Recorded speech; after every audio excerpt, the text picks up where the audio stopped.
Bueno, Daniel y Paola, les quiero agradecer que estemos acá. Vamos a iniciar hoy día este encuentro.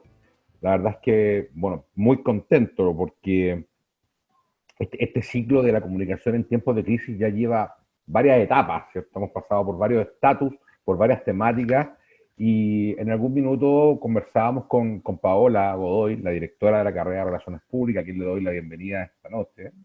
Daniel, también te doy la bienvenida, Gracias. pero voy a dejar a Paola que haga todo el protocolo. Generalmente yo fallo ahí, así que ahora voy a dar una bienvenida global, ¿cierto? Pero contarte que esto es parte de un ciclo, como les decía, la comunicación en tiempos de crisis.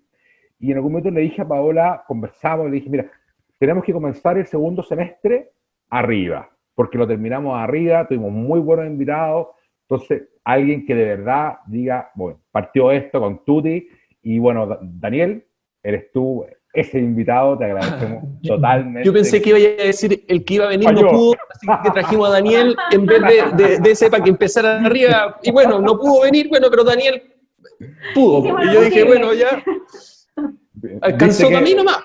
exactamente, pero bueno, ya que estamos acá, no, de verdad, darte las gracias, darle las gracias a todos los que están presentes acá. Hay alumnos, exalumnos, hay gente de redes internacionales, tenemos gente de empresas, ¿cierto?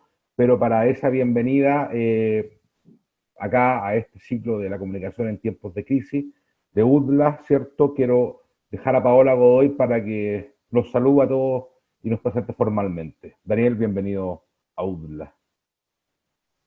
Hola, buenas tardes. Primero, bienvenido Daniel. Muchísimas gracias por haber aceptado esta invitación que ha generado muchísima expectativa y tenemos ya sumado a este webinar muchísimas personas de distintas partes, lugares, así que yo quiero darles la bienvenida a todos de parte de la carrera de Relaciones Públicas, de la Escuela de Comunicaciones, de la Facultad de Comunicaciones de la Universidad de las Américas. Y principalmente quiero saludar a todos quienes nos acompañan el día de hoy, profesionales de comunicaciones de distintas instituciones públicas y privadas de nuestro país, de estudiantes de distintas casas de estudio, tanto de Santiago como de regiones, que también nos acompañan, y especialmente quiero saludar a integrantes de la Red de Comunicación Estratégica, de PR Comunidad, de Redir Argentina, de ALAR Venezuela, de Confiar El Salvador, de Hapinar Global, con algunos integrantes desde Miami, otros de Colombia y de Venezuela, y a todos los profesionales de las comunicaciones que se han sumado y por supuesto a nuestros estudiantes de la carrera, a nuestros egresados que nos acompañan siempre y a nuestro equipo docente que nunca se pierde estas actividades. Así que muchas gracias a todos, bienvenidos. Espero que sea un encuentro maravilloso. El título ya es maravilloso porque nos va a enseñar por qué tenemos esa predisposición hacia hablar de lo negativo, y aquí la idea es cambiar esa predisposición y empezar a hablar más de lo positivo, que es muy importante en estos tiempos. Así que muchas gracias y bienvenidos a todos. Gracias, Daniel. Gracias, director. Bueno, muchas gracias, Yanko, Paola, me sumo al agradecimiento a la posibilidad de poder conversar, hablar con los jóvenes, porque al final me estoy dirigiendo a ellos, entiendo que hay otro público, pero es a ellos a quien está dirigido esta actividad, no quiero decirlo charla, esta posibilidad de conversar juntos. Voy a presentarme, voy a ver un poco yo más chico, pero el contenido que finalmente lo relevante va a adquirir una mayor preponderancia. Hablemos de esa idea. Voy a hablar de 3 ideas que me parece que son centrales hoy día, en el sentido que nos van a permitir ver ciertos elementos que son centrales en nuestra comunicación y obviamente en la relación que desarrollamos y ejercemos con los demás. El concepto que me gustaría hoy día trabajar con ustedes es del discurso del odio y expresar esta debilidad que tenemos todos de por qué es mucho más fácil focalizar en aspectos negativos y verbalizar aquello que en lo positivo. Y esto es fundamental, porque el primer concepto que yo creo que es clave es que nosotros tenemos que trabajar nuestra ansiedad y emociones del mundo digital. Porque en el mundo online, la gente cree que solamente es lo que uno dice, el discurso de odio. Y muchas veces se olvida que lo que escucha, que lo que ve, puede tener un impacto aún más profundo. Muchas veces no es lo que nosotros decimos, sino que lo que escuchamos. ¿Y cómo puedo graficar esto? Y después lo voy a mostrar con investigación, con datos, pero me gustaría comenzar para sensibilizarnos frente a este tema, con un sobreviviente de un campo de exterminio de Auschwitz. Él se llama Viktor Frankl. Él, en términos históricos, psiquiatra de Viena, rompe con la escuela clásica del psicoanálisis de Viena de Freud, y él va a una perspectiva más lo que él llama de sentido, logoterapia, que él llamó, que es como la persona encuentra en distintas etapas de su vida y proceso la capacidad de resiliencia. ¿Y cómo lo hace? Él, desarrolla toda una teoría, que obviamente es muy compleja para poder resolverla en tan poco tiempo, pero sí me interesa contar una anécdota, y que no olviden que pone énfasis en este concepto, que es más importante a veces lo que uno escucha que lo que dice. Él habla en su libro El hombre en búsqueda del sentido, que en la mitad de la noche lo llama a él una paciente y advierte que se va a suicidar. Viktor Frankl cuenta que empieza a conversar y a hablar con ella, y le da durante 2 horas diversas razones de por qué no se debería suicidar. Hasta que la paciente llega y dice, ¿sabe qué, doctor? No voy a interrumpir mi vida. Viktor Frankl toma ese momento y le dice, la quiero ver mañana a primera hora en mi oficina. Va a su consulta al día siguiente. Y Viktor Frankl le dice, quiero aprender, quiero saber, quiero entender. ¿Qué de todo lo que le dije le hizo sentido? ¿Cómo para qué? Para que usted haya decidido seguir con vida. Y llega la paciente y le dice, nada. ¿Cómo le dice? ¿Qué de todas las cosas que yo le dije? Nada. Entonces, ¿qué fue lo que le hizo sentido? Y ella respondió, que hubiese alguien a las 2 de la mañana dispuesto a escucharme por 2 horas, me hizo darme cuenta que la vida merecía ser vivida. Y eso es fundamental. Uno cree siempre que lo que le dice, que lo que le dice... No. Muchas veces las personas escuchan, y no escuchan palabras. Es lo que se conoce, están ustedes en comunicación, en relaciones públicas, la diferencia del lenguaje verbal al no verbal. Conocen toda esa diferencia. Uno es lo que uno dice, y el otro es lo que actúa. Todos saben esto. Y una vez escuché de un psiquiatra muy interesante. Él dice, ¿sabe por qué las personas quieren tanto a sus animales? ¿Aman tanto a sus perros? Porque los perros, cuando están tristes, expresan sus tristezas. Cuando están contentos, expresan la alegría. Lo humano, muchas veces estamos tristes, estamos enojados con el otro. Y sin embargo, decimos cosas que van en contra, ¿no es verdad?, de lo que sentimos. Pero ¿saben cuál es el problema? Que nuestra comunicación no verbal nos delata. Puede haber adelante mío una persona a quien yo odio y le digo palabras lindas, bonitas, pero el cómo lo digo, toda mi comunicación no verbal, finalmente me delata. Por eso muchas veces nos dan inseguridad en las personas. Y por eso muchas veces y tantas personas aman y quieren a sus mascotas, porque son genuinos con ellos. Es muy interesante este mundo. Es muy interesante el mundo de lo que uno percibe, escucha. Es muy interesante lo que dice una persona cuando decide estar en silencio frente a otra. ¿Qué comunica el silencio? Nos abre una perspectiva distinta en nuestras relaciones, en la interacción, en el hablar.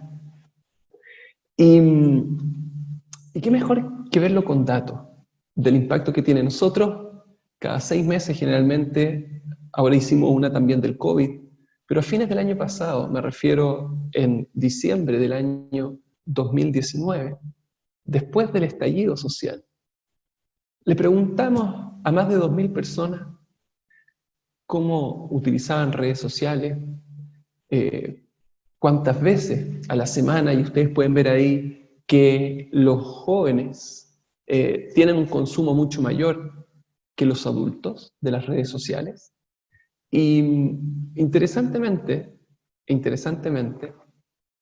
vemos que empiezan a haber elementos conflictivos por el uso que hacen.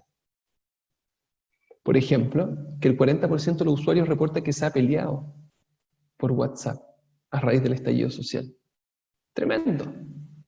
Un 30% te dice, sí, sacamos a gente de los grupos de WhatsApp. ¿Y qué pasa con todas esas noticias que uno recibe? ¿Qué pasa con toda esa información altamente emocional? ¿Cuáles son las percepciones que tienen las personas? Miren, esto es solamente ejemplo de algunos de los ítems. Pero te dicen, ¿han afectado negativamente mi estado de ánimo las noticias e información que veo? Casi 2/3 te dice que sí. Después de ver información, siento que existe un mayor odio social. Un 62% te dice que sí. Siento que quedo más exaltado después de ver información publicada acá en las redes sociales. Y un 58% te dice que sí. Es duro. Es duro ver tanta... Ojo, y esto no es sectores o lados políticos. Es de los golpes al manifestante o de los golpes, no es verdad, a carabineros. No, estoy hablando de la imagen, de la crudeza. Y ustedes me dicen, bueno, ¿y qué entonces no hay que informarse? No. Uno tiene que saber lo que pasó, pero no cómo sucedió. El cómo sucedió, imagínense, yo tengo, gracias a Dios, muchos niños. Imagínense, estoy acostándolos en las tardes, noches, y los voy a acostar y veo una imagen da lo mismo, cruda. Yo soy una persona sensible, además. Me destroza. ¿Cómo después acuesto al niño? Es muy duro. Y ojo, no estoy diciendo que haya que esconderse de la realidad. No. Estoy diciendo que uno tiene que tener filtros. Filtro. O al menos saber que lo que ve lo impacta. Porque si uno ni siquiera es consciente de eso, si uno no entiende que el ambiente polarizado que hoy existe, en gran parte se ha facilitado por todo lo que uno ve por las redes sociales, por todo lo que uno escucha por las redes sociales, por todas las palabras que uno lee, no entiende nada. Ni hablar de las noticias falsas. Queridos jóvenes, queridos y queridas jóvenes, cuando nosotros ponemos las listas de noticias falsas que hubo y las comparamos por edades, ustedes me dirán, Daniel, nosotros somos nativos digitales, somos centennials, tenemos entre 18 y 24 años, o entre 25 y 34 somos millennials. Por lo tanto, nosotros tenemos una mayor educación digital, porque nacimos con los dispositivos. No. Miren, el 51% de jóvenes entre 18 y 24 años creyó en noticias falsas. frente al 25% de los X, por ejemplo. Tremendo. El doble. Porque tener una cultura digital no es lo mismo que tener educación digital. ¿Qué les puedo decir?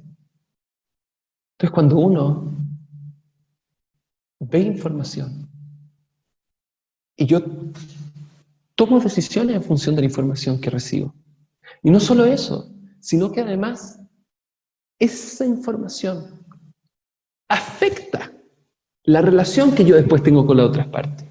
Obvio, porque voy tomando decisiones en función de ello. Eso pasa. Eso pasa. Entonces, primera idea, como introducción, es que hay que tener mucho ojo con lo que uno ve, escucha, recibe. Y no hay que ser ciego, pero uno no tiene por qué ver la crudeza. Uno puede, saber qué pasó, pero el cómo pasó. Tengo que ver ese maltrato hacia ciertos manifestantes, o la explosión de la Molotov en la cara del carabinero, o lo que pasa hoy día en ciertos lugares o sectores del país. Tengo que verlo todo. ¿Cómo después hay paz social, hay entendimiento? Y nuevamente, no estoy hablando de un sector en particular, estoy hablando de ambos. Ustedes están en el mundo de las comunicaciones y relaciones públicas. Como una persona que después de ver todo eso y que se extremó o se polarizó tanto, va a lograr un entendimiento social con el otro. Es mucho más complejo. No estoy diciendo que sea imposible, estoy diciendo que es más complejo. Entonces primer concepto, lo que uno escucha, ve, afecta. Dentro de este concepto hay una idea que es muy potente, que es que no existe el blanco y negro en estricto rigor. Siempre hay matices y escala de grises. Pero sin embargo, al parecer, y lo que dice la psicología positiva es que la gente tiende a cargarse más a lo negativo. Hay una historia impresionante, impresionante. Es de un payaso que está frente a su audiencia y cuenta un chiste y toda la audiencia se ríe. Lo cuenta por segunda vez, la mitad se ríe. Lo cuenta por tercera vez, un cuarto se ríe. Y lo cuenta por cuarta vez y ya casi nadie se ríe. Y él le pregunta a la audiencia: si ya te ha dejado de hacer gracia lo que acabo de contar, ¿por qué no dejas de atormentarme una y otra vez por lo mismo tú? Y hay una profundidad en esto. ¿Por qué un chiste repetido sale podrido? Pero sin embargo alguien está dispuesto a criticar y criticar y criticar y criticar por lo mismo a otro.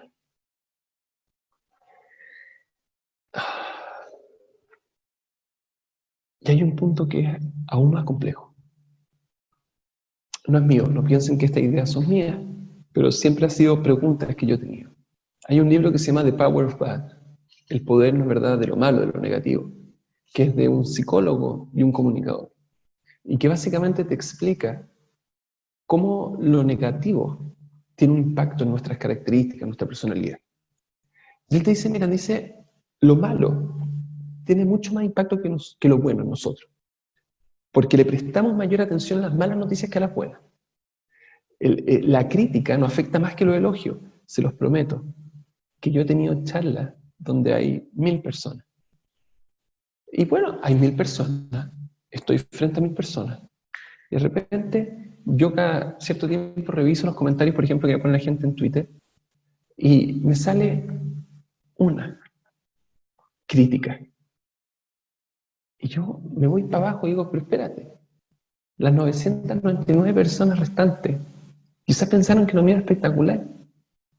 Lo que pasa es que la gente no va poniendo muchas veces la felicitación. Cuando de repente hago clase Y yo hago clase en el pregrado, en el posgrado, en el MBA, en el doctorado, en todos los niveles.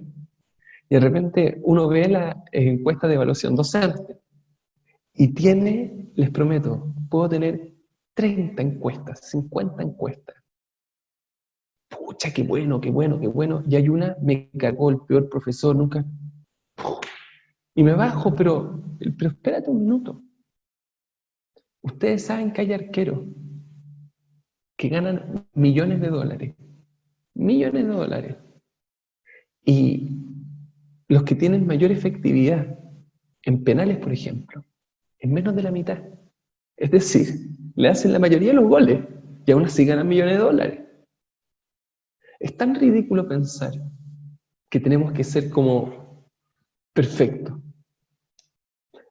La pregunta es ¿por qué nos afecta tanto cuando nos dicen cosas negativas? Y esta es la novedad que les tengo. Ellos lo explican muy bien, desde una perspectiva evolutiva. Ellos te dicen que lo humano, nosotros, las personas, estamos diseñados, cableados, wired, esa es la expresión que utilizan, para tomar nota y reaccionar rápidamente ante las amenazas. Y esto es una explicación genética, eso es lo impresionante. ¿Qué? Que en el fondo el cerebro humano va evolucionando. Entonces, ¿qué es lo que pasa cuando hay una cosa que se llama el instinto de supervivencia? Que es lo que nos permite, ¿no es verdad?, estar vivos. Entonces, cuando hay algo negativo, como que tengo que, se llama flight or fight, como que tengo que pelear o escapar, en términos psicológicos, que le pongo mucha más atención a lo que pasa, por el instinto de supervivencia. Piénsenlo ustedes de esta perspectiva. ¿A qué le pondrían mayor atención? ¿A un león que viene a atacarnos? ¿O a una manzana que cae de un árbol? Newton, ¿no es verdad? ¿A quién? Al león. Porque nuestro instinto de supervivencia. ¿Qué dicen los psicólogos? Dice que es tanta la mayor atención que le ponemos a algo negativo, que dicen que la escala es 1 a 5. Es decir, la atención a una cosa negativa es a 5 positiva. Si nosotros nos encontramos con algo negativo, tenemos que después ponernos, digamos, estar delante de 5 eventos positivos para equilibrar. Es impresionante, pero los medios, vayan a cualquier medio, cantidad de muertos, de COVID, cantidad de enfermos, cantidad, ¿cómo se llama?, de máquinas, respiradores que quedan y es lo que te sale primero.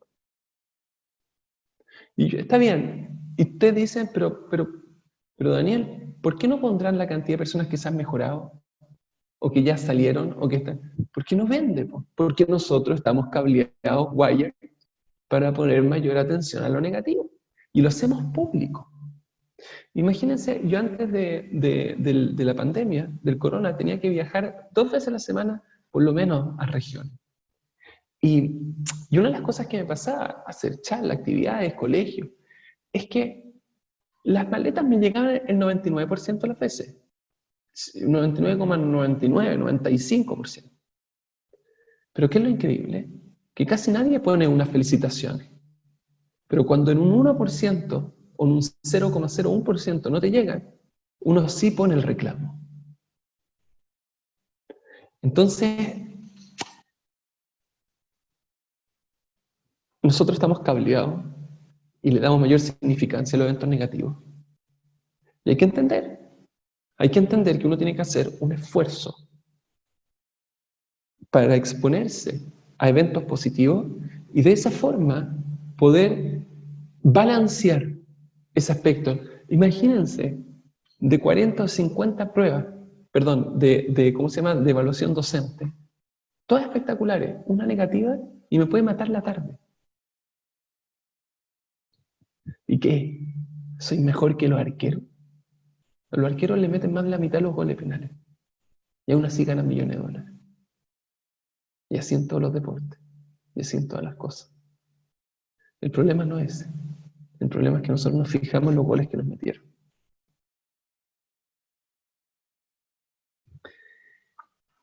¿Y contra qué estamos luchando, queridos y queridas jóvenes? ¿Qué pasa? ¿Qué hay? Es lo que yo llamo el síndrome de la selfie.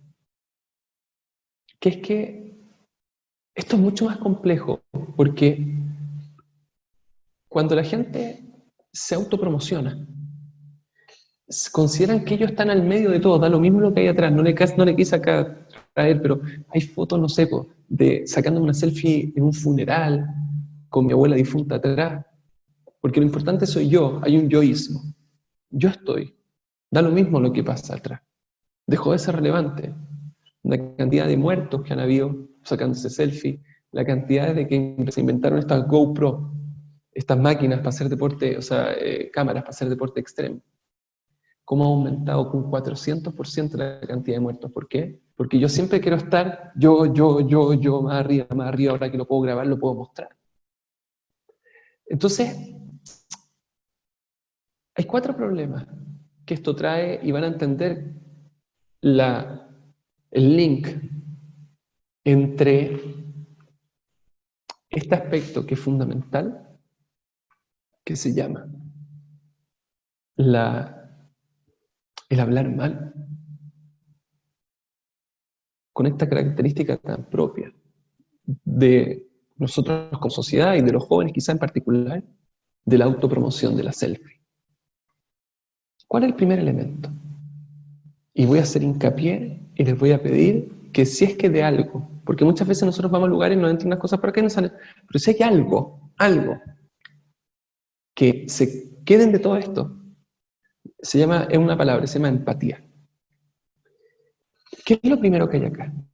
Es que los estudios muestran una caída en la empatía y un aumento en el narcisismo. El narcisismo es que uno cree que el mundo consigo mismo es un mejor lugar. No sé si escucharon alguna vez el mito de Narciso, que era una persona que le gustaba mucho su apariencia y se ve en el reflejo de un río. Y Narciso, por ese afán de quererse y abrazarse, se tira y termina ahogado. Es un drama griego, o romano-griego, creo. No estoy seguro de griego. Después ahí me puede alguien corregir, pero creo que es griego. Y entonces, mi imagen, yo. ¿Y qué es lo que pasa? Cuando aumenta el narcisismo, y yo soy lo más importante, disminuye mi consideración por el otro. Yo hago investigación, soy un profesor, y el año 2016 sacamos el primer paper que demostraba esto. Demostraba cómo una característica de personalidad tan profunda como es el narcisismo se podía ver impactada por sacarse selfie. Nosotros hicimos durante 2 años a un grupo de personas, medimos su nivel de narcisismo 1 año, cuántas selfies se sacaban, y al año siguiente hicimos lo mismo. Y demostramos que mientras más selfies se sacaban, más aumentaba su nivel de narcisismo. Y cuando hay narcisismo y no hay empatía, y a la autopromoción es relevante, ¿qué pasa? Aumenta la crueldad. Obvio. Porque yo ya no veo lo que le pasa al otro. No percibo. Y la crueldad se ha vuelto tan intensa que afecta a la salud mental de los niños, de los jóvenes. El tercer problema es que cuando yo soy lo más importante y la autopromoción, pierdo el concepto del nosotros. Y cuando yo pierdo el concepto del nosotros, voy perdiendo ciertos valores, cierto sentir social, cierto concepto que hay norma social. Y es impresionante como los estudios van indicando, increíble, que por ejemplo en Estados Unidos, no tengo datos en Chile, la mayoría de los estudiantes universitarios dicen que es necesario hacer trampa para salir adelante. Porque en el fondo, cuando soy yo, pierde valor el aspecto social.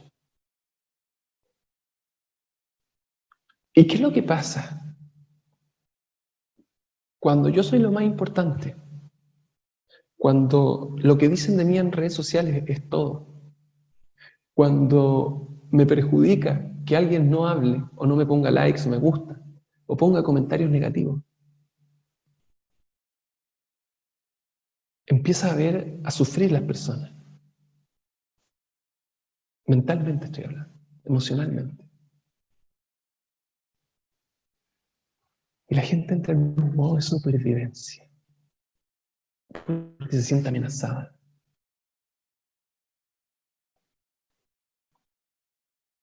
Y si a eso se le suma que detrás de las pantallas hay lo que se llama un efecto de desinhibición, que las personas se sienten más libres y crueles que lo que son cara a cara, porque hay una cosa que se llama distancia social, yo no te veo. Es muy complejo. Es muy complejo.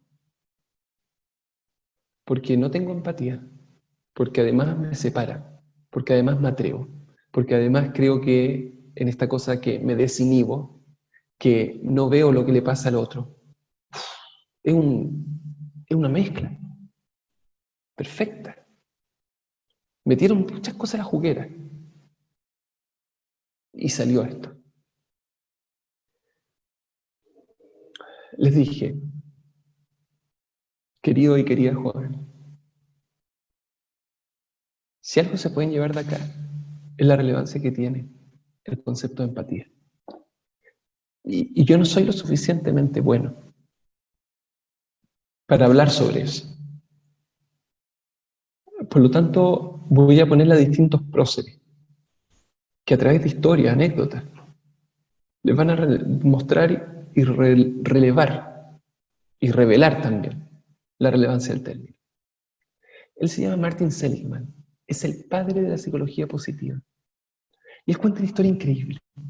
Él cuenta que estaba en su consulta y de repente llega una señora con una inteligencia impresionante, pero con una muy baja autoestima.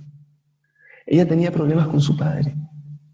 Consideraba que su padre nunca valoraba lo que ella hacía, ni consideraba como positivas las cosas que desarrollaba.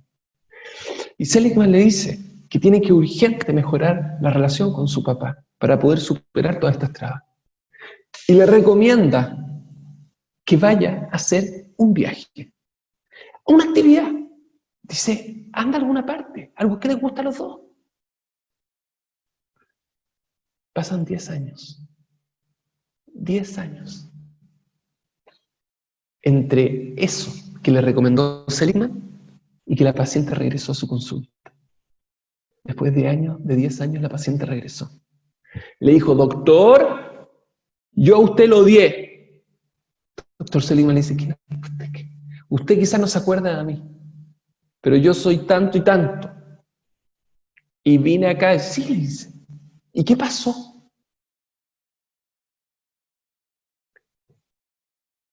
Usted me recomendó que fuera con mi padre de viaje. Y eso hice. Fuimos los dos. Y fuimos los dos de viaje. Y de repente yo voy manejando, le dije, vamos a unas termas. Y fuimos a unas termas porque a mi papá le encantaban las termas. Y yo voy manejando. Y de repente llego y veo el paisaje. Y digo, ¡wow! ¡Qué tremendo este paisaje! Y llega mi papá, y disculpe la expresión, y dice, yo acá veo pura mierda. En ese momento, dice, paro el auto y le digo, papá, ¿cómo puede ser? No ves nada positivo, de nada, además, papá, explota. Le sabes que lo dejamos hasta acá, volvemos a la casa. Seligman le dice, ¿y por qué viene ahora? No, le dice, espérese. La semana pasada fuimos con mi familia a una termas. Ahora yo no iba manejando, iba de copiloto. Y voy y digo, wow, este lugar yo lo conozco, me parece conocido. Y llega mi marido de repente que iba manejando él y dice, qué increíble y qué lindo este lugar. Y yo veo para afuera y veo drenaje. Efectivamente había mierda. Del piloto era un paisaje muy lindo, pero del copiloto había mierda. Y la paciente le dice: doctor, mi papá era un sobreviviente de la guerra. Nunca fui capaz de ver el mundo como lo veía. Nunca fui capaz de entender cuáles eran sus aprensiones, ni de lo que quería de mí. Tuvo que estar en el mismo lugar 10 años después para darme cuenta que en su ventana él veía mierda y yo en la mía veía un paisaje. Y Seligman le pregunta: ¿y por qué viene ahora? Le dice: porque mi papá falleció y siento un dolor y necesito que me ayude a trabajar ese dolor porque me siento culpable, que nunca quise mirar el mundo como él lo miraba para entenderlo. Cuando nosotros somos chicos nos dicen que empatía es ponernos en los zapatos del otro. Pero empatía es un poco más profundo. Es ver el mundo como lo de otra persona. Y es imposible no cambiar una vez que otras personas, que yo soy capaz de ver el mundo como los demás. Y me doy cuenta que tienen las mismas preocupaciones, miedo. Empiezo a sentir como ellos y todo se da vuelta. Y en el momento en que yo adquiero otra perspectiva, nunca vuelvo a ser el mundo como era antes. Él se llama Stephen Covey. Es un genio. Jóvenes, si ustedes tienen la posibilidad, lean un libro que se llama Los hábitos de la gente altamente, creo que se llama efectiva. Los 7 hábitos, creo. Él escribió muchos libros. Y en este libro de los hábitos de la gente altamente efectiva cuenta una historia increíble. Cuenta que él iba en el metro de Nueva York un domingo en la mañana. Y eran todos relajados, leyendo el diario, algunos durmiendo. Y de repente se sube un señor, un padre con 2 hijos. El señor se sienta y los niños empiezan a destrozar el vagón. Empiezan a saltar y gritar, empujar acá, allá. Y Stephen Covey ve a este caballero sentado así. Y empieza a sentir rabia. Y empieza a ver cómo cada vez más los niños empiezan a hacer, pero un despelote. Hasta que Covey no aguanta. Y dice: disculpe, señor, ¿usted no cree que le debería decir algo a sus hijos? El señor lo mira, lo ve, y dice: puede ser. Puede ser. Pero venimos saliendo del hospital y nos acaban de informar que la mamá de estos niños, mi señora, después de 2 años de cáncer, falleció. Todavía no encuentro el espacio para conversar con ellos. Quizás están reaccionando de mala forma, pero voy a hablar. Stephen Covey, en ese momento, la persona que más odiaba en ese metro, en ese vagón, pasa a ser la persona que más quiere ahora. Y le dice: espera un minuto. ¿Cuándo el entierro? Le dice. Y empieza a ayudarlo a coordinar ideas, consejos, de cómo hablarles, cómo decirles, qué elementos tomar.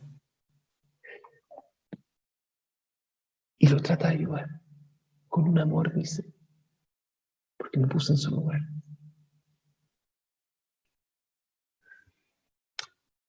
La buena noticia es que la empatía se inculca, porque se pueden, son hábitos, básicamente.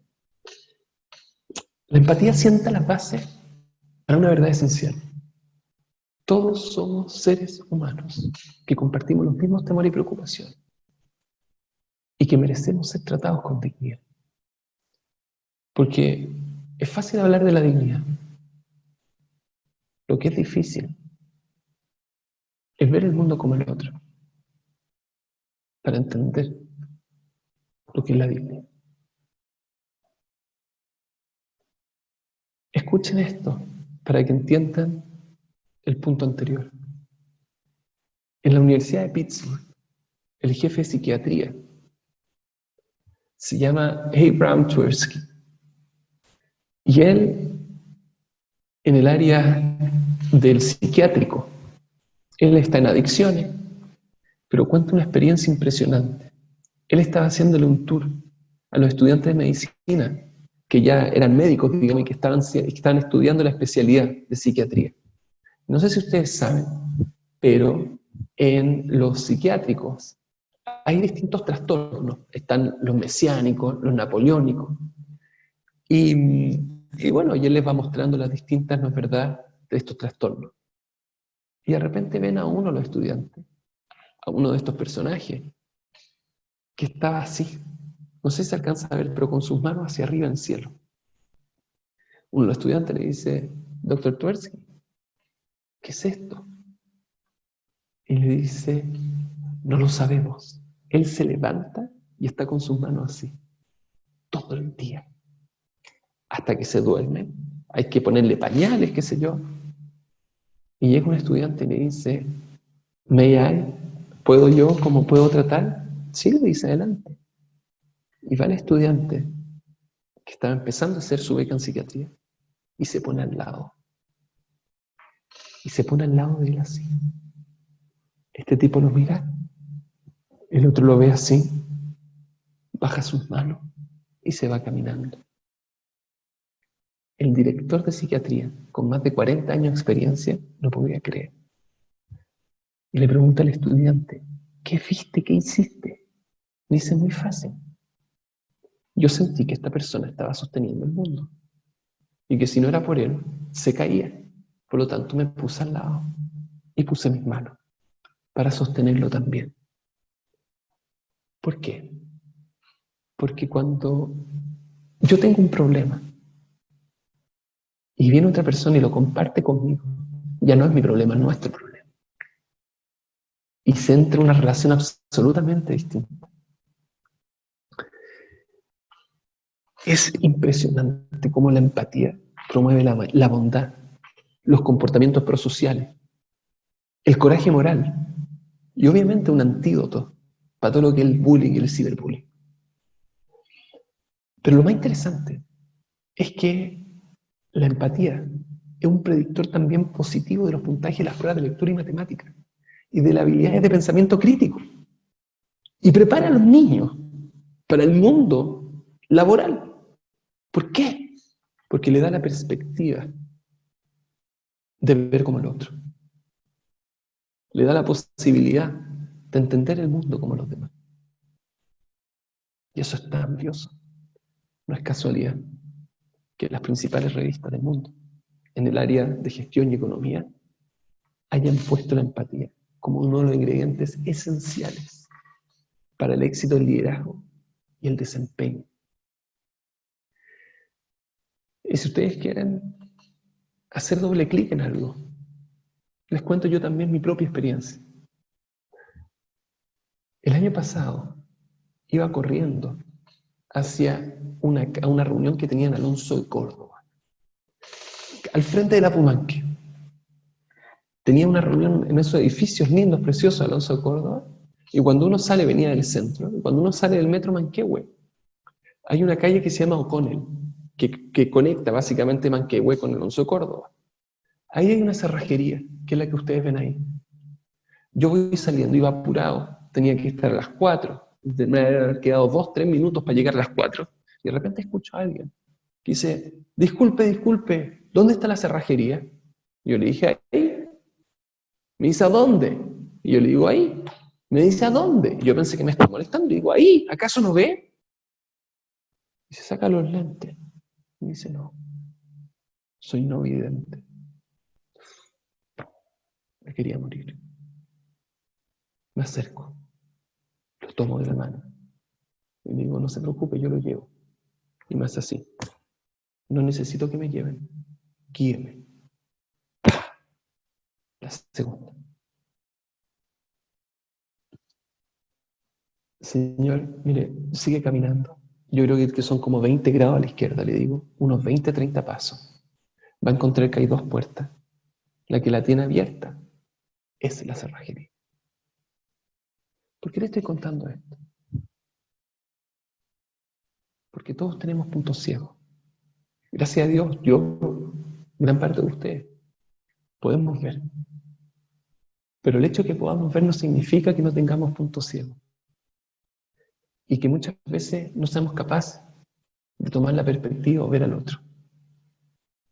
Yo mismo me enfurezco cuando la gente no entiende lo que les digo. Y si un grupo de personas no entiende lo que les digo, puede ser que yo no esté viendo cómo ellos ven el problema. Por eso no lo entienden. Y yo solamente estoy focalizado en mi visión. La empatía es todo. Y cuando yo no tengo empatía, y no sé cómo el otro está y se siente y me da lo mismo, empiezo a hablar mal. Y ya vimos que tiene un impacto muy tremendo hablar mal. Pero no solamente eso, sino que hablar mal destruye a la persona. Ustedes ya lo vieron. ¿A quién emite ese discurso? Porque lo hace focalizarse después solo en lo negativo. Y si hablar mal destruye, hablar bien construye. Ay, ¿cómo sé? Hay una terapeuta, una fonoaudióloga, que se llama Lena Rusty. Ella es muy conocida y ha escrito un montón, falleció ya hace muchos años. Pero ella escribió mucho, investigó en el área de terapia. Y había una cosa que era increíble. Ella decía lo siguiente, decía que cuando se le hacía terapia a un niño para que tenía un trastorno en el habla, tartamudo, que no podía pronunciar bien, a mí me pasó, me hacían con un lápiz acá, me ponían para decir la R, y me hacían una serie, no podía decir casi ninguna. Ella decía que habían dos áreas en el tratamiento. Y miren esto que importante. Una que era técnica, que era el tratamiento mismo, y otra que era social. ¿Cuál era la social? La social era que los miembros de su familia no lo molestaran, porque si no, no se iba a atrever a hablar. Lo social era que ella les exigía a la familia que una vez al día, escuchen bien, tenían que decir algo positivo del otro. Ustedes saben que nosotros implementamos esa figura en mi familia, con mis hijos, mi señora, y transformó la dinámica. Todos los viernes en la noche, los niños tienen que decir algo positivo de los demás. Y lo transformó. Y ustedes dicen, ¿pero por qué? Porque básicamente, cuando por ejemplo a mí me decían, mi hermano me decía Sancito, Sanso Panza, usted no sé si se acuerdan, Quijote, porque no podía decir chancho. Entonces cada vez que yo decía algo, empezaba a hablar, me demoraba, tartamudo, ya pues Sancito, mami trae el postre, que si Sancito empieza a hablar, nos vamos a quedar 2 horas pegados. Entonces que hacía esfuerzo en la parte práctica y me iba a atrever a decir algo. Lo que ella estaba planteando es lo que hoy día se conoce como una cultura de reforzamiento positivo. ¿Y qué es lo que yo saco de esto? Que muchas veces la gente, para sentirse ellos más altos, bajan al resto. Por inseguridades propias que todos tenemos. Y lo bajan, y lo bajan, y lo bajan, porque es su forma de verse más alto. Pero lo que yo sugiero es decirle, ustedes se quieren sentir importantes, hagan que el otro se sienta importante. Y se lo van a agradecer. Maya Angelou, no sé si la conocen, pero ella es una tremenda pensadora. Y ella dice algo tan real, tan cierto. Ella dice, he aprendido que la gente olvidará lo que dijiste, olvidará lo que le hiciste, pero nunca olvidarán cómo lo hiciste sentir. Eso es. Cuando yo hablo, tengo la posibilidad de destruir o de construir algo. Es mucho más fácil destruirlo. La pregunta es si lo estoy destruyendo para yo construirlo. Y si la respuesta es sí, nos tenemos que ir a ver. Nos tenemos que ir a ver. Porque en estricto rigor yo podría lograr la misma construcción haciendo que el otro se sienta bien. No puede ser que mi primera reacción sea de odio y de rabia frente a él. No, lo siento, no puede ser.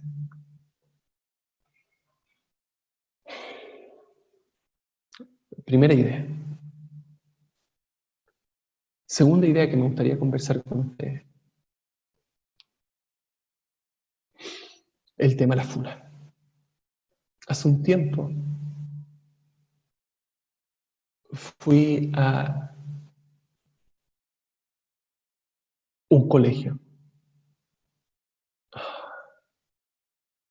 y estaba hablando de ciberbullying. Me da una pena.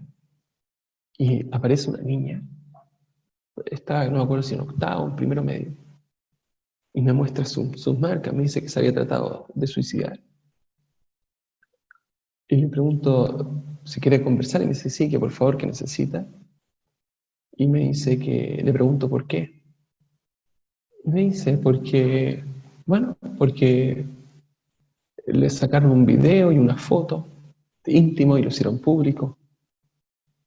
Y que ya no le ve sentido, que no sabe cómo va a reconstruir su reputación, y me empieza a decir.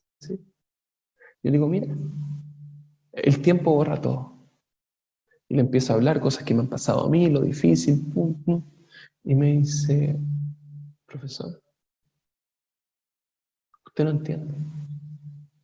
Internet no olvida. ¡Wow! Internet no olvida. Les quiero hablar de dos ideas. La primera, ¿de dónde ella sabe que Internet no olvida? Bueno, porque la gente, para destruir al otro, va a tweets de hace 10 años o de hace 8 años. O va a grabaciones de lo que tú dijiste para mostrarle en verdad quién eres. Y lo toma de hace 10 años atrás. Algo que, bueno, la gente se equivoca. Puede haber sido otro contexto, otro mundo. No. Así es esa persona. Puede haber pedido perdón, decir que me equivoqué, que eso no fue lo que... Miles de cosas. No. Porque Internet no olvida. Yo sé lo que le dije, tienes toda la razón, Internet no olvida. Pero nosotros sí. Las personas sí. Sí perdonamos. Sí perdonamos. Es tan importante esto. Es tan fundamental. Les quiero explicar cómo yo entiendo el concepto de funa. En ningún caso estoy diciendo que hay que perdonar o olvidar los abusos. Por favor, no me malinterpreten. Nunca van a salir ese tipo de palabras de mi boca. Les quiero decir las 5 ideas que yo veo. 1. Es terrible que una persona sea maltratada, abusada. Pero mucho más terrible el dolor que siente una persona cuando siente que si habla, nadie lo va a escuchar o no lo van a considerar.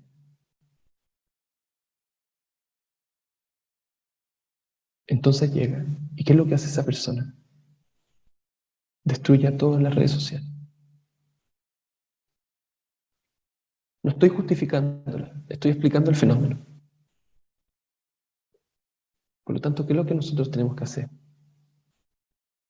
Tenemos que hacer que la gente vuelva a creer en las instituciones, crear políticas, desarrollar protocolos, juntar a todos los públicos de interés. En el caso de las universidades, alumnos, profesores, generar un esquema donde pueden pasar 100 cosas, pero hay que decir cuál va a ser el procedimiento y cuáles van a ser las sanciones y validarlo por todos. ¿Estamos todos de acuerdo? Sí. Si pasa esto, pasa, sí. Si sucede esto, sí. Estos son las, sí. Una constitución. Así generamos confianza. No hay otra forma. Que la gente quiera hacerlo con un procedimiento que es correcto. Pero ¿para qué están las redes sociales? ¿Para qué? Les quiero decir algo. Puse ahí el tercer punto, se llama alfabetización digital. Les quiero decir algo que es tan importante. Cuando nosotros nos encontramos frente a un ataque de uno o de dos, o da lo mismo, frente a otra persona, lo que ahí estamos viendo es un conflicto. Y en el conflicto siempre hay dos verdades que se contraponen. Y si yo voy a ir, voy a destruir a alguien porque le creo al otro, Les quiero decir que así no se construye la sociedad. La sociedad se construye bajo una cosa que se llama presunción de inocencia. Y si yo frente a cualquier cosa que lea, que veo, voy a tomar al tiro partido, y la única prueba, porque no hay prueba, es yo le creo, por lo tanto destruyámoslo. Me falta alfabetización digital. Lo siento. El cuarto punto es que hay un elemento que se llama justicia y otro que se llama venganza.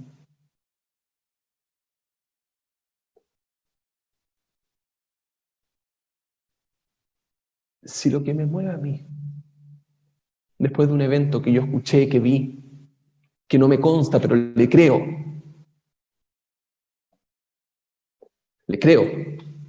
y se empieza a destruir grupos de amigos, de amigas, porque uno le cree a uno, no le cree al otro, y no hay pruebas, por lo tanto lo único que hay es le creo. Y siento que hay como una jauría, como unos perros que están buscando sangre para destruir al otro. Y es muy loco lo que les voy a decir. Pero si alguien cometió un delito, que se pudre en la cárcel. Si alguien cometió un delito, que le caigan todas las penas. Eso se llama justicia. Pero si hay alguien que digo, yo le creo, no me parece, entonces que haya justicia. Pero sentir placer por la destrucción de la otra persona, eso no habla mal del otro, habla mal de mí. ¿Cómo yo voy a sentir placer destruyendo a otro? Que haya justicia, pero venganza. La sociedad se basa en la presunción de inocencia.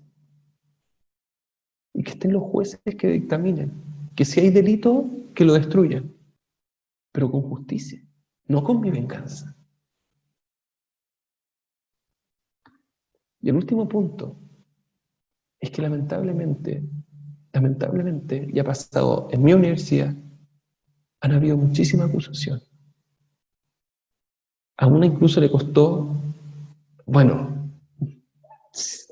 miles de horas de terapia, daños psicológicos tremendos, a un candidato de la FEUC, de la Federación de Estudiantes, y se demostró que era falso. Nunca había hecho lo que le habían acusado. ¿Y por qué se hace? Porque también le sacan gratis los que hacen eso. No hay sanciones. Y está mal. Cuando yo quiero destruir a otra persona y no hay prueba, no hay nada, solamente un testimonio, que tampoco lo quieren llevar porque no confían en instituciones, todo lo que pasa, y yo lo entiendo, lo estoy diciendo, pero y se da lo mismo, es falso, y no hay ninguna sanción. Yo destruí a la otra persona. Imagínense usted ahora, pone en internet y mi nombre sale en todas partes. Lo destruí. Y no hay ninguna sanción. Generalmente las sanciones responden a la cantidad de daño que se hace. ¿Y por qué lo estoy llevando a esto? Me gustaría, les dije 3 ideas. Entonces hablé primero del hate speech, segundo un poco de la funa. Y les quiero hablar de una tercera idea, no se preocupen, que no les voy a dejar esta bien arriba, tranquilo. Les quiero hablar de una tercera idea. Ay, me cuesta tanto esto porque a mí me han funado tantas veces que la tercera idea que les quiero hablar es de un experimento que se llama The Monster Study. Lo pueden ver en la Universidad de Iowa. Un investigador, Johnson, él fue a un orfanatorio, donde están los huérfanos, y reconoció personas, niños que tenían problemas, speech delay se llama en inglés, que o hablaban mal, o eran tartamudos, o tenían algún tipo de trastorno en el habla. Y tomó a 2 y los diferenció en grupos. Este estudio es terrible, niño. Terrible, con niños, pero terrible. A uno los puso, ambos los mezcló con otros niños huérfanos también del orfanatorio, cuando iban al colegio. En uno le pidió a los profesores que cada vez que los niños, vamos a ponerles sanos, pero que no tenían problema en el habla, se equivocaban, les decían que iban a terminar así, como los otros. Y que no podían ser y que se lo criticaba cada vez más. Y en el otro grupo, cuando una de las personas que tenía algún tipo de dificultad en el habla hablaba bien, le decían que iba a terminar como los niños que no tenían dificultades. ¿Saben cuál fue el resultado de esto? Los niños que los destruyeron. Que cada vez que se equivocaban le decían que terminar así, vaya a ser así, vaya a ser así. Todos esos niños generaron personalidades mucho menos inseguras. El estudio duró creo que 6 meses o 3 meses. Menor incapacidad, menor tolerancia a frustración. No se atrevían a hacer casi nada. Muchos terminaron tartamudos. Tremendo. Muchos terminaron con incapacidad en el habla. Cuando se supo de esto, en el año, creo que esto fue en el 39. En el año 88, 87, cuando se murió el profesor, estos niños demandaron a la universidad y le tuvieron que pagar millones de dólares a los que quedan vivos. ¿Qué es lo que a mí me asusta? Que este discurso de intolerancia, de hate speech y todo, termina en una sociedad así. Que cada cosa que dice, te destruye. Entonces después la gente no se va a atrever a hablar nada. Vamos a ser personas inseguras. No podemos dejar que eso pase. No podemos dejar que eso pase. No lo merecemos. No lo merecemos. Esas son las 3 ideas que quería hablarle hoy día. Obviamente espero con ansia sus preguntas, porque ahí también voy a hablar más. ¿Yanko? Aquí estoy, Daniel. Muchas gracias. Por favor. Muchas gracias. Muchas preguntas han llegado. El equipo de periodistas que está trabajando atrás ha hecho un resumen, ¿cierto? Y porque hay temas que se van repitiendo. Entonces, en honor al tiempo, primero que todo, agradezco tu exposición, muy clara, estábamos todos muy pendientes. Entonces, vamos a ir con Javier Dávila, que dice, ¿cómo las redes sociales pueden contribuir a la comunicación dentro de un entorno y cómo erradicar la mala práctica de los mensajes hostigosos en situaciones delicadas como lo sucedido en octubre? Lo primero es, hay que comenzar por uno. Lo primero es, yo tengo que decidir qué pongo y a qué me expongo. Es central. Acá uno tiene que tomar responsabilidades. No puede echarle la culpa a los demás. No, es que el lenguaje odioso de las redes sociales... Me carga la gente que no toma ninguna responsabilidad y culpa al resto. Stephen Covey, que les mostraba, él dice que el 90% de las cosas nosotros como que podemos tomar responsabilidad y las podemos controlar, el 10% no. Y la gente, en su opinión, digamos, de forma negativa, se focaliza en ese 10%. Entonces, hoy la pandemia, hoy acá, allá. Pero hay un 90% que uno sí puede. Y casi todo es cómo uno reacciona a las cosas, no lo que le pasa. Entonces, lo primero es ser consciente. Que si yo me meto y veo todas estas noticias y veo este lenguaje crudo y que voy a verme afectado emocionalmente y voy a ser más extremista y me voy a polarizar. Y por otra parte, que cuando yo hablo, puedo destruir. Y cuando hablo, puedo construir. Uno decide si destruye o construye relaciones. Si es que yo me meto, o sea, si yo nuevamente, y por eso digo, por ejemplo, el tema de la funa, si yo soy un perro rabioso que está detrás oliendo sangre y siento placer, perdón la descripción un poco, digamos, que puede ofender a alguno, pero y siento placer destruyendo a otra persona, bueno, quizás está hablando que tengo emociones medio enfermas en mí. Y hay que decirlo. Porque tú, ¿cómo puedes sentir placer destruyendo a otra persona? por eso digo, es muy extraño, y estas cosas creo que hay que verbalizarlas. Porque en el fondo es muy, muy, muy complejo cuando no se hablan ni siquiera estas cosas y se aceptan como normales. La responsabilidad parte por uno, no parte por los demás. No hay que echar la culpa a las redes sociales. Sí, claro, y hay que hacerse cargo también. Pues tú por ahí citaste a una autora, citaste a, aquí la tengo anotada, citaste a Maya Angelou, ¿cierto?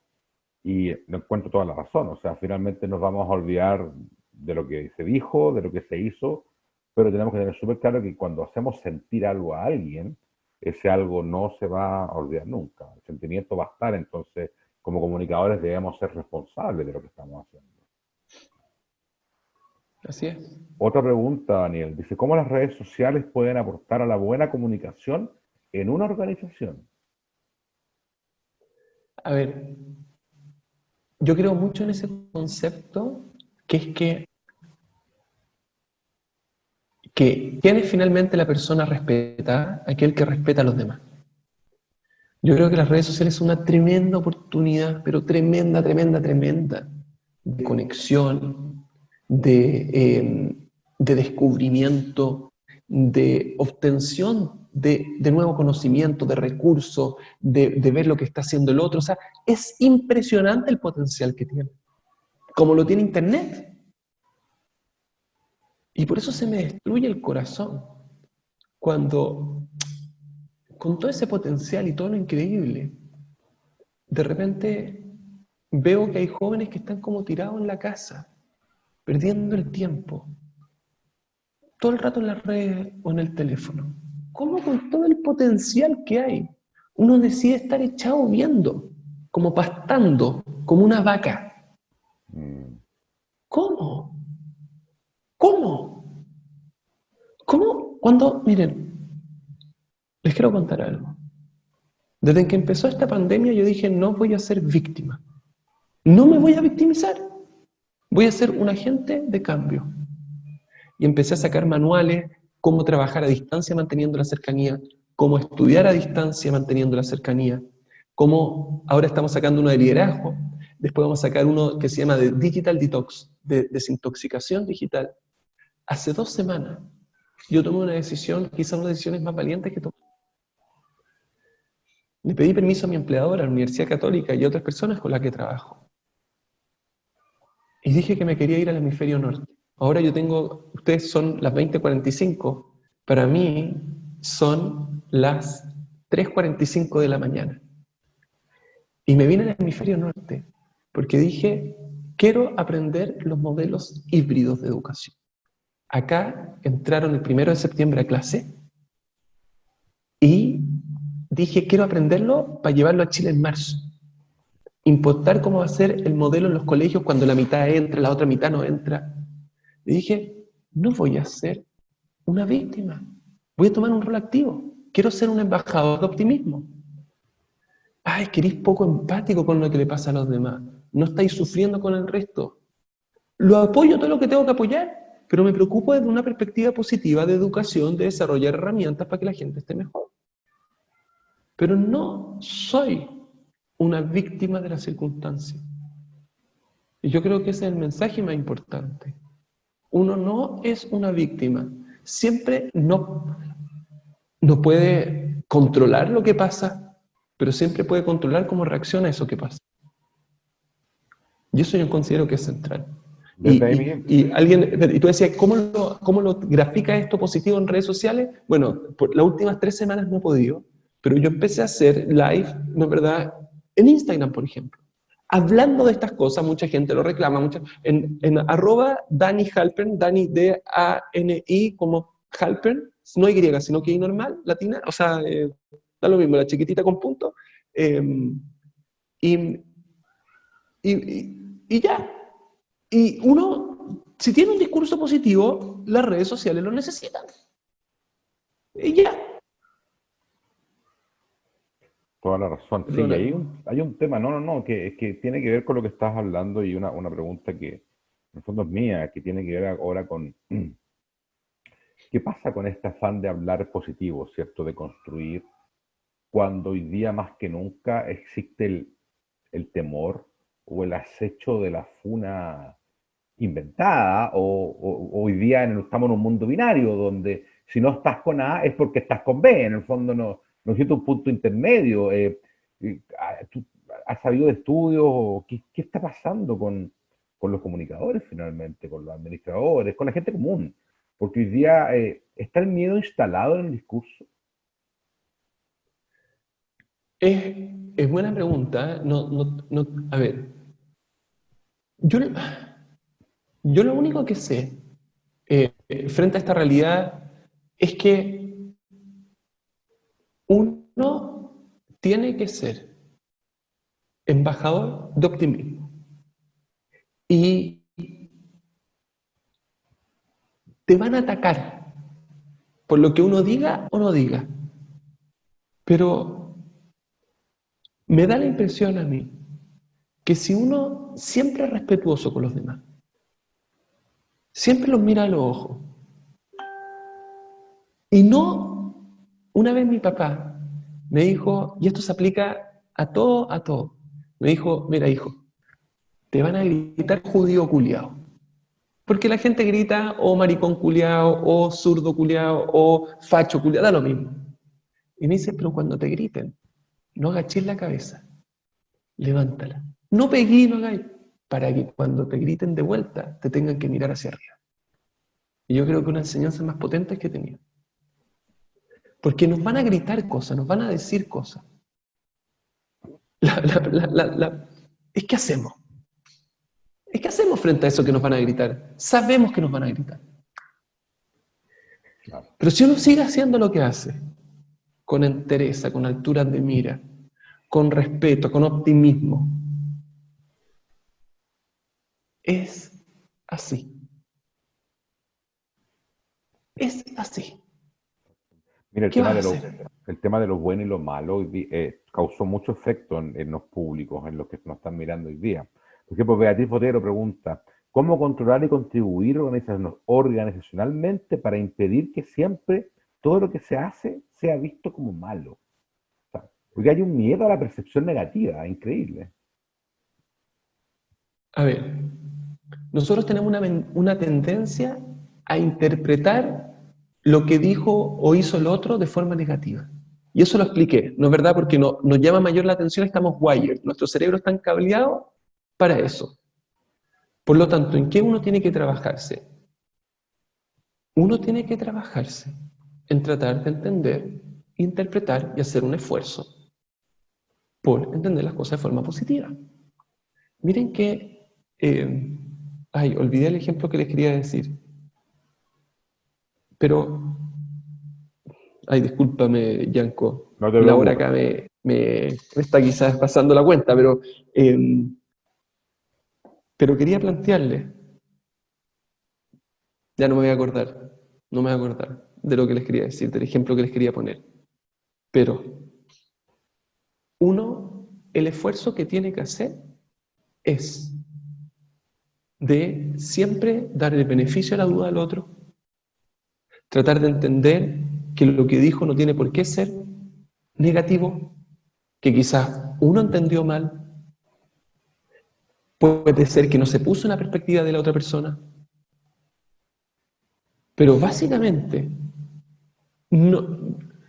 si lo que yo diga va a ser interpretado de forma negativa, entonces ojo, porque yo hoy día no me tengo que hacer cargo solamente de lo que digo, sino que también de lo que el otro entiende. Exacto. Tengo que ser capaz de ponerme en ese lugar. Y tengo que ser capaz de ponerme en esa perspectiva y por lo tanto tengo que cuidar lo que digo.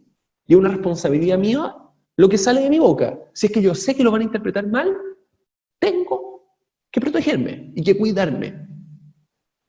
Es parte. Pero eso no significa que yo no voy a hacer un esfuerzo por lo menos lo que diga el otro. Tratar de darle el beneficio a la duda, de entenderlo. Es atroz. Como estas comunidades quizás más polarizadas siempre toman cualquiera de lo que cosa el otro dijo y lo interpreta para la peor forma. ¿Y qué tipo de relacionamiento o crecimiento va a haber con eso? Ninguno. Claro, bueno, entendiendo esta conversación desde el punto de vista de la responsabilidad personal, ¿cierto? Y cómo nosotros como personas, como seres individuales, vamos a influir en la organización en donde estamos. Y desde ahí hay una pregunta que me parece interesante, que tiene que ver con los inputs también, porque, claro, nosotros hay una comunidad acá de personas que estudia, ¿cierto? Que lee, bla, pero hay un input que tiene que ver con la gente común, ¿cierto? Común y corriente, que está en la calle, porque acá Sergio Urbina pregunta, dice, en este contexto, ¿cuál es tu evaluación del rol de los medios de comunicación masivos? No solamente redes sociales, ¿eh? Como la TV, por ejemplo, dice, ¿no te parece que da excesiva difusión a actos de delincuencia? Que en el fondo hay mucho negativismo en lo que están hablando los noticiarios hoy día. Él habla específicamente de Chilevisión, son sus palabras, no son las mías, pero en el fondo habla de Chilevisión y ¿qué pasa con esto? ¿Está influyendo en la gente en todo este contexto? Hoy día mismo el Mega, que saca una noticia del desabastecimiento de los supermercados, llevan imágenes de Europa. Entonces, ¿qué está pasando? ¿Dónde está Yo como parte? creo lo negativo vende más porque la gente le pone mayor atención a eso. Pero yo les quiero decir algo. Todo se devuelve en la vida. Eh, todo. Y es tremendo lo que les voy a comentar. Pero en noviembre o diciembre del año pasado, en diciembre, porque fue cuando presentamos este estudio, tuve que fui a varios programas a hablar, pero me voy a acordar, recuerdo patente de una entrevista que tuve con una periodista de estas panelistas, y, y le digo, y me pregunta, Daniel, ¿por qué crees tú que la prensa se vio tan afectada después del estallido social? Yo le dije, mira, yo creo que son varias cosas. Primero, ustedes son élite, ganan un montón de plata, mucho más, 20 veces más que el camarógrafo, es decir, un montón de cosas. Segundo, le dije, bueno, y le dije varias cosas, pero lo que le quiero ahora comentar es lo siguiente. Pero le dije, mira, le dije, tú, pongamos cualquier panelista, imaginemos, no sé, uno que fue bien trasquilado, el Polo Ramírez, ¿ya? Por poner algún ejemplo. El Polo Ramírez, en octubre, noviembre, era un gallo que podía hablar 6 horas en un programa, literalmente, y después 4 horas el de la tarde. Si cualquiera de los que está acá, de las 140 personas que yo veo participantes, ahora, estuviese 8 horas hablando, ¿qué posibilidad hay que diga una frase incorrecta? ¿Qué posibilidad hay que se equivoque? Yo diría que es cercano al 100%. Ahora, ¿cuánto rato vio la gente las 10 horas o las 8 horas? ¿Qué porcentaje tiene? De, ¿cómo se llama? No porcentaje, people meter. Imaginémonos que lo vean, no sé, 100.000 personas. Pero nadie se da la lata de mirar las 6 8 horas. Pero ese error, te lo pusieron en Twitter. Esa frase, que no tenía nada que ver con las otras 6 horas que habló, la vieron millones de personas. Y tú pasas a hacer esa frase que dijiste. Y la gente pasa a mirarte en función de ese error. Y mi visión tuya pasa a ser esa desafortunada oración. Eso es lo que pasa hoy día. Y cuando yo quiero destruir, voy a encontrar la forma de hacerlo. Ergo, acá hay gente que está en el mundo de las comunicaciones. Cuando los medios empiezan a tirar negatividad, cuando los medios empiezan a tirar este tipo de noticias, se las devuelven. Total.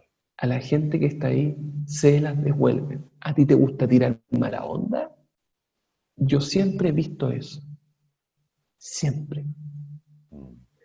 Pero es una interpretación, es una opinión. No, si es que después veo que me cambia o que hay otras cosas, pues espero ser lo suficientemente humilde como a decir, me equivoqué, ahora no lo pienso así, pero hoy día lo que yo veo es que cada error que comete uno de estas, digamos, gente que está en los medios, la toman, la viralizan y lo intentan destruir o la intentan destruir.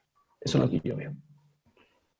Daniel, voy con una última pregunta, y muchas, pero ya dada la hora, Sí. te agradecen las respuestas ahí.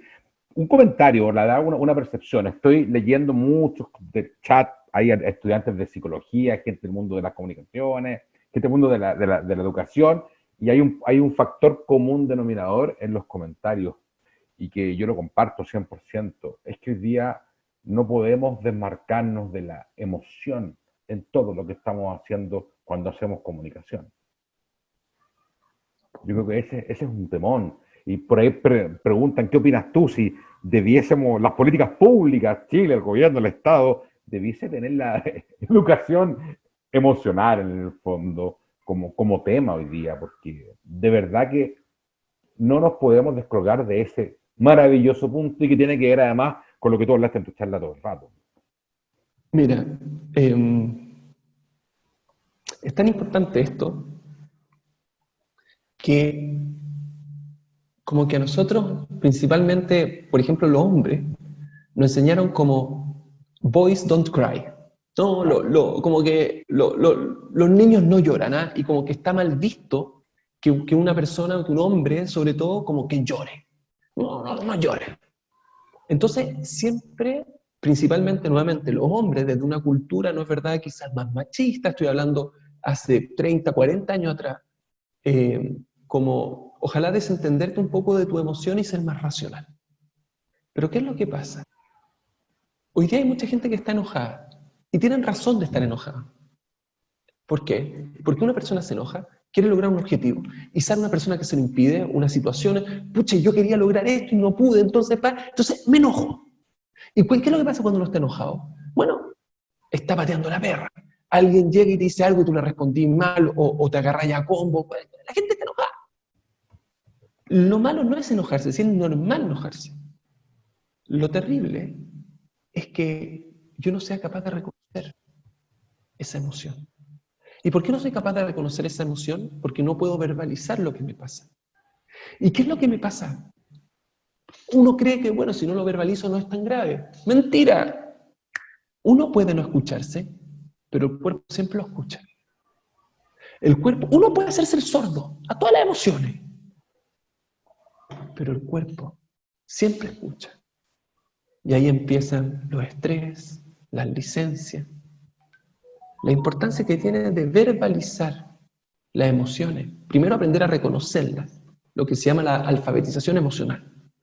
Luego, verbalizarlas. Es como una terapia normal, ¿no es verdad? ¿Por qué el terapeuta te pide hablar? Porque uno es más consciente de eso. Si hasta antes que no lo dijiste, es que lo pensé. Pero por eso dice, oye, no lo dije, ¿eh? Ustedes lo dijeron, yo lo pensé. Pero uno lo verbaliza y lo integra. Y ahí es capaz de empezar recién a trabajar. Entonces yo creo que, no quiero que me digan sexista porque digo, es que los hombres estamos más atrasados en ese sentido, pero es real, es verdad. Por lo menos los de mi edad, me imagino, ¿no es verdad, Yanko? También como de tu generación, como que estaba mal visto, no te estoy diciendo viejo, ¿eh? pero claramente, no, digamos, está en otra generación que los estudiantes. Pero entonces, ese aspecto yo creo que es fundamental. Y eso se educa.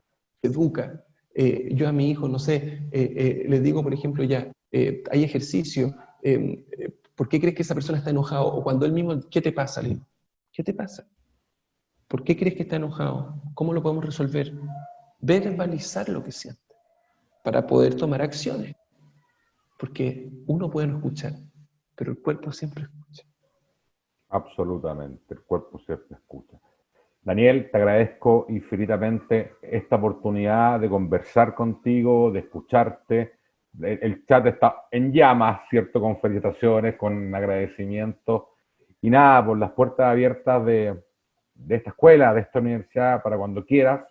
Y descansa. Solo una última pregunta, ¿en qué país estás?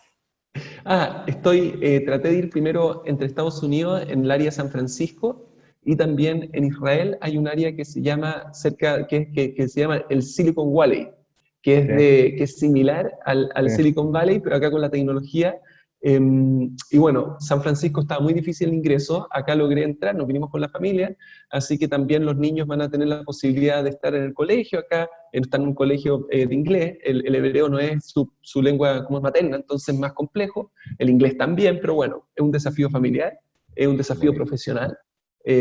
Estamos contentos y felices, queremos aportar a nuestro regreso con la experiencia y nada, pues, tratando de escupir optimismo. Así creemos que como familia, como profesionales, ahí estamos, eso es.